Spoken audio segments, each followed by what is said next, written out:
अध्याय 1 शैतानी शहंशाह की योजना। चांदनी से नहाई संकरी गली में दो आदमी अचानक एक दूसरे से कुछ गज दूर हवा में से प्रकट हुए। कुछ पल के लिए वे अपनी अपनी छड़ी एक दूसरे के सीने की तरफ तान कर स्थिर खड़े रहे। फिर दोनों ने एक दूसरे को पहचान लिया और अपनी छड़ियां चोगे में रखकर तेजी से एक ही दिशा में चलने लगे। दोनों में से ज्यादा लंबे आदमी ने पूछा, कोई खबर? सिविलियस स्नेप ने जवाब दिया, बहुत ही अच्छी। गली की बाई तरफ कांटेदार झाड़ियां थी, दाई ओर तराशी हुई ऊंची हेज थी। चलते समय दोनों आदमियों के लंबे चोगे टखने के चारों ओर लहरा रहे थे। मुझे लग रहा था कहीं मुझे देर न हो गई हो, याक्सले ने कहा, और उसका चपटा चेहरा पेड़ों की शाखाओं से छनकर आती चांदनी में कभी दिखता तो कभी ओझल होता रहा। काम उम्मीद से ज्यादा मुश्किल था। मेरी खबर सुनकर वे खुश हो जाएंगे। क्या तुम्हारी खबर भी इतनी ही अच्छी है? सीवियस ने हाँ में सिर हिलाया, लेकिन कुछ कहा नहीं। दाईं ओर एक चौड़ा ड्राइववे दिखा और वे उसी तरफ मुड़ गए। ऊंची हेज भी उनके साथ मुड़ गई। सामने लोहे का ऊंचा गेट उन दोनों का रास्ता रोके था, लेकिन उन्होंने अपनी चाल धीमी नहीं की, बल्कि सलाम की मुद्रा में अपना बायां हाथ उठाकर सीधे गेट के पार ऐसे निकल गए जैसे वह काली धातु के बजाय काले धुएं से बनी हो। सदाबहार की ऊंची हेज के कारण उनके कदमों की आहट दब गई। बहरहाल उन्हें दाईं तरफ सरसराहट सुनाई दी। याक्सले ने अपनी छड़ी दोबारा निकालकर स्नेप के सिर के ऊपर से तान दी। सरसराहट की आवाज एक सफेद मोर के कारण हुई थी, जो हेज के ऊपर बैठा बैठा शान से इठला रहा था। लूसियस का महल भी आलीशान है, मोर पाल रखे हैं। याक्सले ने हंसकर अपनी छड़ी चोगे के अंदर रखते हुए कहा। सीधे ड्राइववे के अंत में सुंदर जागीर पर बना हवेली नुमा घर अंधेरे में दिखाई देने लगा। नीचे की मंजिल की चौकोर खिड़कियों में रोशनी दिख रही थी। हेज के पार अंधेरे बगीचे में कहीं पर फव्वारा चलने की आवाज आ रही थी। जब स्नेप और याक्सले सामने वाले दरवाजे की तरफ तेजी से आगे बढ़े, तो उनके पैरों तले गिट्टी चरमराने लगी। उनके पास पहुंचते ही दरवाजा अंदर की तरफ खुल गया, हालांकि इसे खोलने वाला नजर नहीं आ रहा था। बड़े से गलियारे में हल्की रोशनी और बहुत बढ़िया सजावट थी। फर्श का ज्यादातर हिस्सा एक शानदार गलीचे से ढका था। दीवारों पर लगी तस्वीरों के पीले चेहरों की नजरें उनका पीछा करती रहीं। वे दोनों खिड़की के एक भारी दरवाजे के सामने रुक गए। पल भर झिझकने के बाद स्नेप ने कांसे का हैंडल घुमा दिया। ड्राइंग रूम में बहुत से खामोश लोग एक लंबी और नक्काशीदार टेबल के पास लगी कुर्सियों पर बैठे थे। कमरे का बाकी फर्नीचर बेतरतीब ढंग से दीवारों के पास पहुंच गया था। संगमरमर के सुंदर मेंटल पीस के नीचे आग जल रही थी, जिसका प्रतिबिंब मेंटल पीस के दर्पण में दिख रहा था। कमरे में सिर्फ आग की रोशनी थी, इसलिए वहां थोड़ा अंधेरा था। स्नेप और याक्सले एक पल के लिए चौखट पर ही ठहर गए। जब उनकी आंखें कम रोशनी की अभ्यस्त हो गई, तो उन्हें सामने एक अजीब दृश्य दिखा। टेबल के ऊपर एक बेहोश औरत उल्टी लटकी हुई थी और धीरे धीरे घूम रही थी, जैसे किसी ने इसे अदृश्य रस्सी से लटका रखा हो। दर्पण और टेबल की चमकदार सतह पर उसका प्रतिबिंब दिख रहा था। टेबल पर बैठा कोई भी व्यक्ति उस औरत की तरफ नहीं देख रहा था, सिर्फ एक पीले किशोर को छोड़कर, जो लगभग इसके ठीक नीचे बैठा था। वह बार बार ऊपर की तरफ देखने से खुद को रोक नहीं पा रहा था। याक्सले, स्नेप, टेबल के सिरे से एक तीखी तेज आवाज आई, तुम्हें देर हो गई। ये बात कहने वाला अंगीठी के ठीक सामने बैठा था, इसलिए अभी अभी कमरे में आए लोगों के लिए उसकी स्याह आकृति को ठीक से पहचान पाना मुश्किल था। बहरहाल करीब आने पर उन्हें अंधेरे में चमकता उसका चेहरा दिखा। गंजा सांप जैसा चेहरा, नथुनों की जगह छेद और चमकती हुई लाल आंखें, जिनकी पुतलियां लंबी थीं। वो इतना पीला था कि उसमें से मोती जैसे पीली चमक निकल रही थी। सिविलियस, यहाँ बैठो। वोल्डेमॉर्ट ने अपनी दाहिनी तरफ वाली कुर्सी की ओर इशारा करते हुए कहा। याक्सले, तुम दो लोगों के पास बैठ जाओ। दोनों बताई हुई जगह पर बैठ गए। टेबल के चारों तरफ बैठे ज्यादातर लोगों की निगाहें स्नेप पर टिकी थीं और वोल्डेमॉर्ट ने सबसे पहले उसी से बात की। तो मालिक, मायापुंज का समूह अगले शनिवार को शाम के धुंधलके में हैरी पॉटर को वर्तमान सुरक्षित जगह से हटाने वाला है। टेबल के चारों ओर बैठे लोगों की दिलचस्पी बढ़ गई। कुछ लोगों का शरीर तन गया, कुछ अपनी कुर्सी पर कसमसाए। सभी स्नेप और वोल्डेमॉर्ट को टकटकी लगाकर देख रहे थे। शनिवार को शाम के धुंधलके में, वोल्डेमॉर्ट ने दोहराया। उसकी लाल आंखें स्नेप की काली आंखों पर इतनी देर तक टिकी रहीं कि कुछ लोग दूर देखने लगे, जैसे डर रहे हों कि उस खूंखार निगाह से जल जाएंगे। बहरहाल स्नेप शांति से वोल्डेमॉर्ट के चेहरे की ओर देखता रहा और एक दो पल बाद वोल्डेमॉर्ट के होठ विहीन मुंह पर मुस्कान दिखाई दी। अच्छा, बहुत अच्छा। और यह जानकारी किसने दी? उसी सूत्र ने जिसके बारे में हमने चर्चा की थी, स्नेप ने कहा। मालिक, याक्सले वोल्डेमॉर्ट और स्नेप की ओर देखने के लिए लंबी टेबल पर झुकते हुए बोला। सभी चेहरे उसकी ओर मुड़ गए। मालिक, मैंने तो कुछ और ही सुना है। याक्सले ने इंतजार किया, लेकिन जब वोल्डेमॉर्ट कुछ नहीं बोला तो उसने आगे कहा, मैंने डॉलिश नाम के ऑरर के मुंह से यह उगलवा लिया है कि पॉटर को 17 साल का होने तक यानी 30 तारीख की रात से पहले नहीं हटाया जाएगा। स्नेप मुस्कुरा दिए। मेरे सूत्र ने मुझे बताया है कि वे गलत जानकारी फैलाने वाले हैं। जाहिर है उसका इशारा इसी तरफ होगा। निश्चित रूप से डॉलिश पर विभ्रम सम्मोहन किया गया होगा और इसके साथ ऐसा पहली बार नहीं होगा। वो इस मामले में बहुत कच्चा है। मालिक, मैं दावे से कह सकता हूँ, डॉलिश को पूरा भरोसा था, याक्सले ने कहा। अगर उस पर विभ्रम सम्मोहन किया गया है तो जाहिर है उसे पूरा भरोसा होगा, स्नेप ने कहा। याक्सले, मैं तुम्हें आश्वस्त करता हूँ, हैरी पॉटर की सुरक्षा में अब ऑरल कार्यालय कोई भूमिका नहीं निभाएगा। माया पंछी के समूह को लगता है कि हम मंत्रालय में काफी घुसपैठ कर चुके हैं। चलो, माया पंछी के समूह ने एक चीज तो सही सोची है ना? याक्सले से थोड़ी दूर बैठे एक मोटे आदमी ने कहा। उसने घबराहट भरा ठहाका मारा, जिसे सुनकर टेबल पर बैठे कई लोग हंसने लगे, लेकिन वोल्डेमॉर्ट नहीं हंसा। उसकी निगाह ऊपर धीरे धीरे घूमने वाले शरीर पर टिक गई। वह विचारों में खोया हुआ दिख रहा था। याक्सले ने आगे कहा, मालिक, डॉलिश को यकीन है कि बहुत से ऑरर्स लड़के को ले जाने वाले हैं। वोल्डेमॉर्ट ने अपना सफेद हाथ उठाया और याक्सले तत्काल चुप हो गया। हालांकि उसके चेहरे पर चिढ़ के भाव आ गए जब वोल्डेमॉर्ट स्नेप से बोला, वे लोग लड़के को अब कहाँ छिपाने वाले हैं?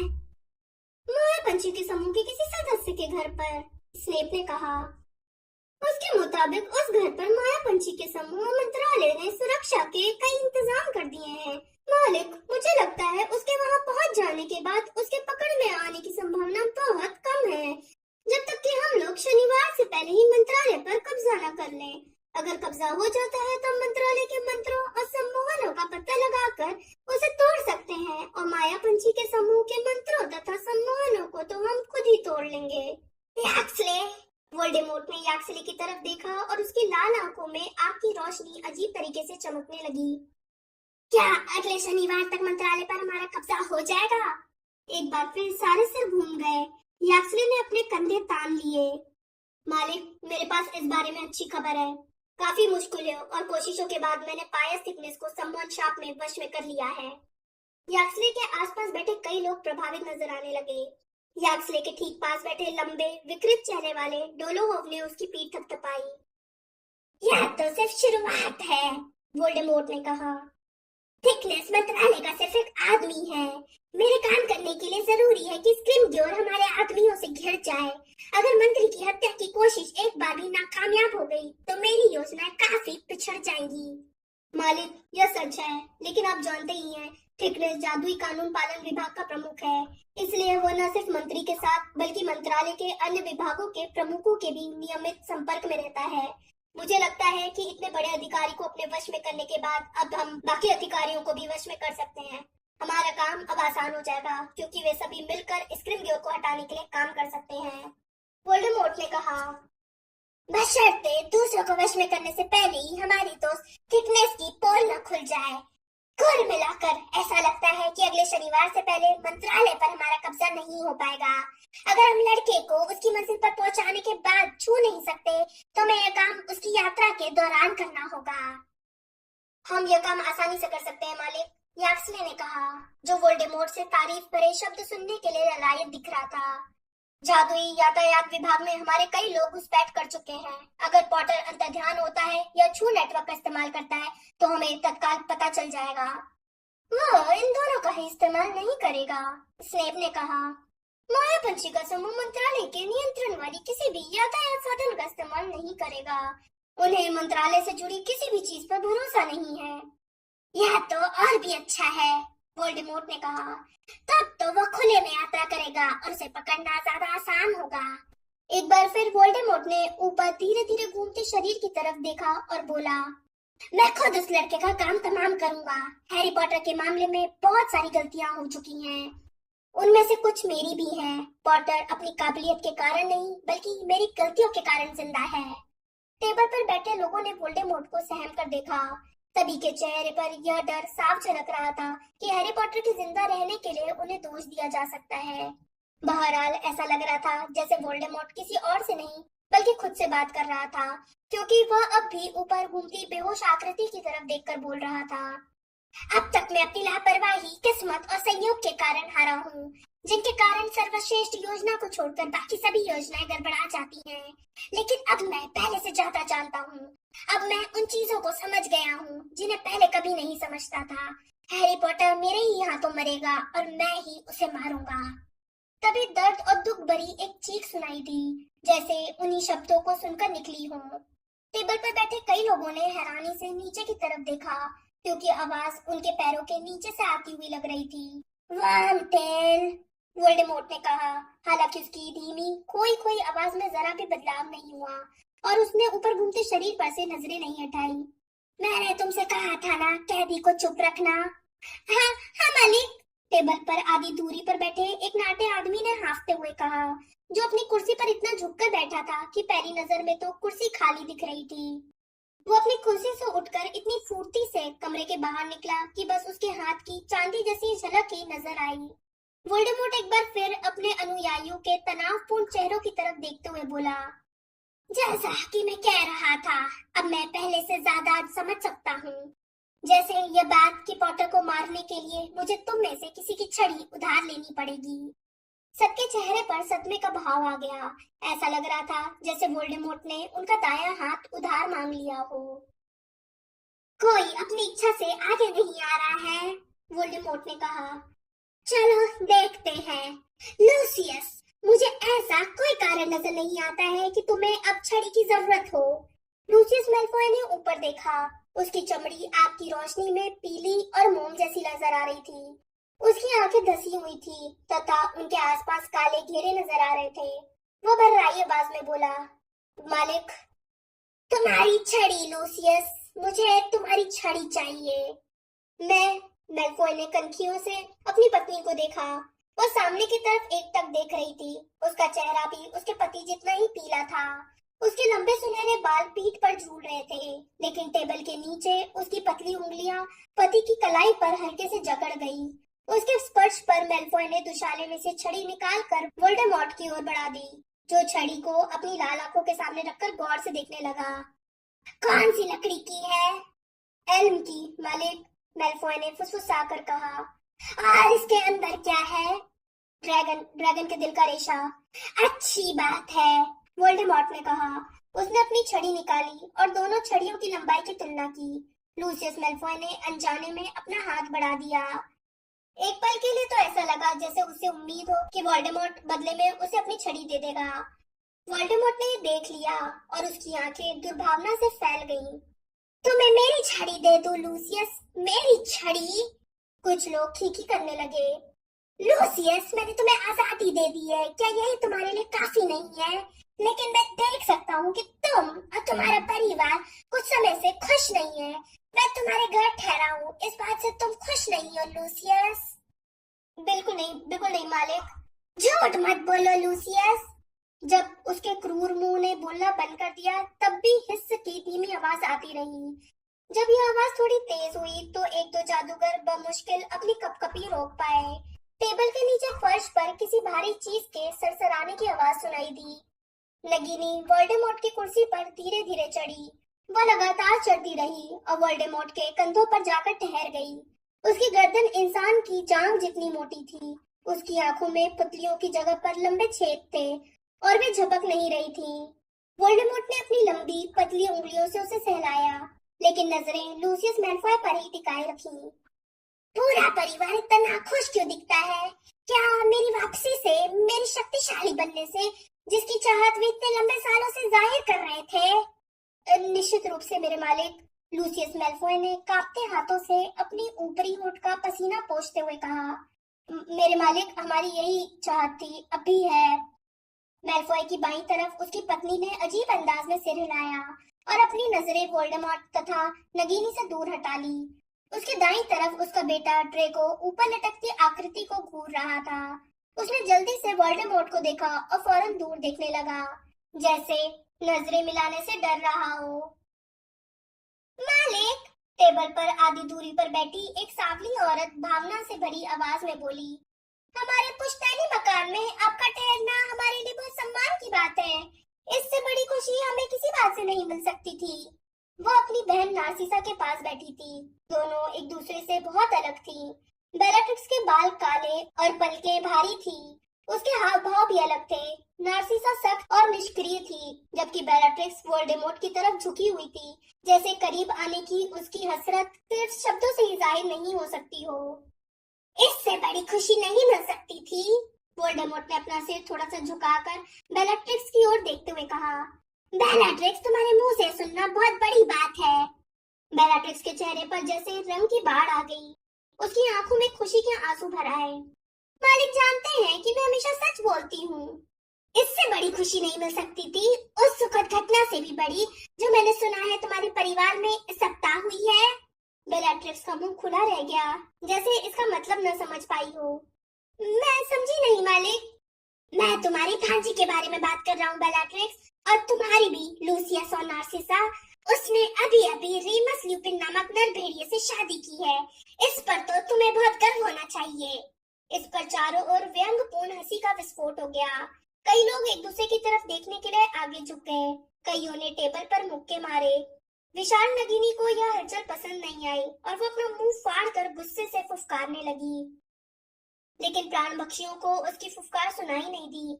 वे तो बेलाट्रिक्स और मैल्फॉय दंपति के अपमान पर मजे लेने में मशगूल थे। बेलाट्रिक्स का चेहरा, जो पल भर पहले खुशी से चमक रहा था, वो इस वक्त बदसूरत और बदरंगा लाल हो गया था। वह हमारी भांजी नहीं है मालिक, वो खुशी भरी आवाजों के बीच चिल्लाई।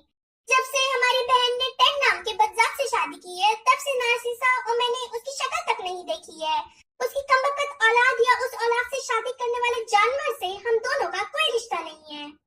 और तुम क्या कहते हो ड्रेको? वोल्डेमॉर्ट ने धीमी आवाज में कहा, जो सीटियों और खिल्ली उड़ाती आवाजों के बावजूद साफ सुनाई दे रही थी। क्या तुम उसके पिल्लों को खिलाओगे?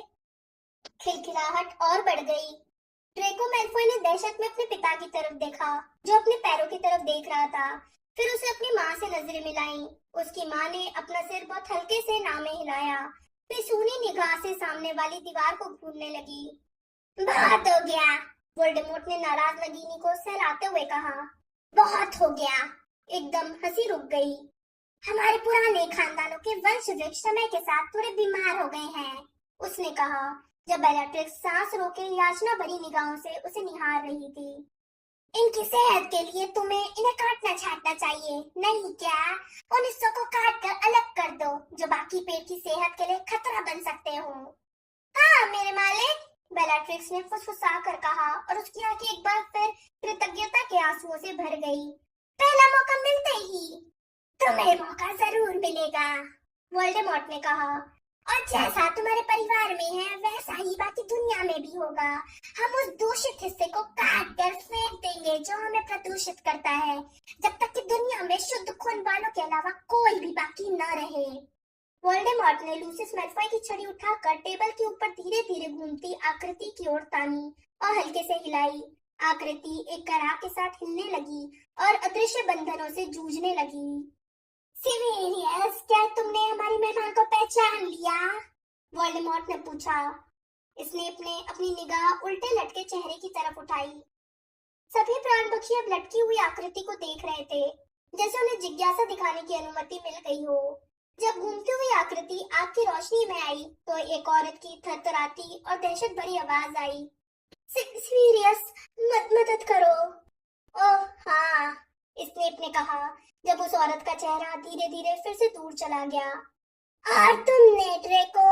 वोल्डेमॉर्ट ने पूछा और उस हाथ से नगीनी के फन को सहलाया जिसमें छड़ी नहीं थी। ड्रेको ने अपना सिर इनकार में हिलाया। उस औरत के होश में आने के बाद जैसे वो उसकी तरफ देखना गवारा नहीं कर पा रहा था। लेकिन तुम उसकी क्लास में नहीं पढ़े होगे, वोल्डेमॉर्ट ने कहा। जो लोग नहीं जानते हैं उनकी जानकारी के लिए बता दूं कि यह चैरिटी बरबेज है, जो कुछ समय पहले तक हॉगवर्ट्स जादूगरी और तंत्र विद्यालय में पढ़ाती थी। टेबल के चारों ओर से समझ की धीमी धीमी आवाजें आने लगी। झुके कंधों तथा नुकीले दांतों वाली एक मोटी औरत ने किलकारी भरी। हाँ, प्रोफेसर बरबेज जादूगरनियों और जादूगरों के बच्चों को मगलुओं के बारे में पढ़ाती थी। वो सिखाती थी कि वे हमारे जैसे ही होते हैं। यह सुनकर एक प्राणपक्षी ने फर्श पर थूक दिया। चैरिटी बरबेज का चेहरा एक बार फिर घूमकर स्नेप के सामने आ गया। सिवियस, प्लीज प्लीज। खामोश, वोल्डेमॉर्ट ने कहा और लूसियस मैलफॉय की छड़ी के एक झटके से चैरिटी इस तरह खामोश हो गई जैसे उसके मुंह में कपड़ा ठूस दिया गया हो। जादूगरों के बच्चों के दिमाग को गंदा और दूषित करने से जब प्रोफेसर बरबेज को तसल्ली नहीं मिली तो उसने दैनिक जादूगर में बदजातों के समर्थन में भावनात्मक लेख लिख दिया। इसमें उसने लिखा कि हमें अपने ज्ञान और जादू के इन चोरों को स्वीकार कर लेना चाहिए। प्रोफेसर बरबेज ने लिखा था कि शुद्ध खून वाले जादूगरों की संख्या कम होना बहुत अच्छी बात है। वह चाहती कि हम सब मगलुओं से शादी कर ले या फिर नरभेड़ियों से। इस बार कोई नहीं हंसा। वोल्डेमॉर्ट के गुस्से और हिकारत को समझने में कोई गलती नहीं हो सकती थी। तीसरी बार चैरिटी बरबेज घूमती हुई स्नेप के सामने आई। उसकी आंखों से आंसू गिरकर उसके बालों में जा रहे थे। जब वो घूमकर एक बार फिर आधी दूरी पर चली गई तो स्नेप ने अविचलित भाव से उसे देखा। मृत्यु दंशम। हरी रोशनी की चमक पूरे कमरे में भर गई। चैरिटी जोरदार धमाके के साथ टेबल पर गिरी, जो हिलने और चरमराने लगी। कुछ प्राणपक्षी उछलकर अपनी कुर्सी पर पीछे हो गए। ड्रेको उछलकर फर्श पर गिर गया। नगीनी, तुम्हारा डिनर, वोल्डेमॉर्ट ने धीरे से कहा और बड़ी नगीनी लहराती हुई उसके कंधों से नीचे फिसली तथा लकड़ी के चमकदार फर्श पर रेंगने लगी।